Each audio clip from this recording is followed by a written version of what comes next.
விருச்சிக ராசி நேயர்களுக்கு இன்றைய தினம் ரொம்ப அற்புதமாக இருக்குது. உங்களுக்கு நிறைய நல்ல விஷயங்கள் நடக்கும். பிறர் கூட சேர்ந்து ஒரு சில காரியங்கள் செய்யக்கூடிய வாய்ப்புகள் ஏற்படுத்தி கொடுக்கும். அவங்களுடைய பிஸ்னஸில் பார்ட்னர்ஷிப்பாக இருக்கிறது, அவங்களுடைய பிஸ்னஸில் போய் பங்கேற்கிறது, பாத்திர சம்மந்தமான விற்பனை பண்ணிட்டு இருக்கிறவங்களுக்கு, அதே சமயத்தில் கம்ப்யூட்டர் சேல்ஸ் அண்ட் சர்வீஸ் பண்ணிட்டு இருந்துருக்கிறவங்களுக்கு, ஆன்லைன் சம்மந்தமான ப்ராடக்ட்ஸ்லாம் விற்பனை பண்ணிட்டு இருக்கிறவங்களுக்கு, அதே சமயத்தில் டெலிகாமில் ஒர்க் பண்ணிட்டு இருக்கிறவங்க அனுகூல்யத்தை தரக்கூடியதாக இருக்கும். சார் நான் ஒரு கம்பெனியில், ஒரு ஹோட்டலில், ஒரு ரெஸ்டாரண்ட்டில், ஒரு மிகப்பெரிய நிறுவனத்தில் வேலை பண்ணிட்டு இருக்கேன், எனக்கு டெவலப்மெண்ட் இருக்கா? கண்டிப்பாக டெவலப்மெண்ட் இருக்குது.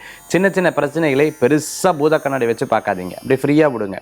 அது இன்றைய தினத்தில் அப்போதைக்கு ஒரு 10 நிமிஷம் யோசனையாக இருக்கணும், அது அப்படியே மறந்துடணும்.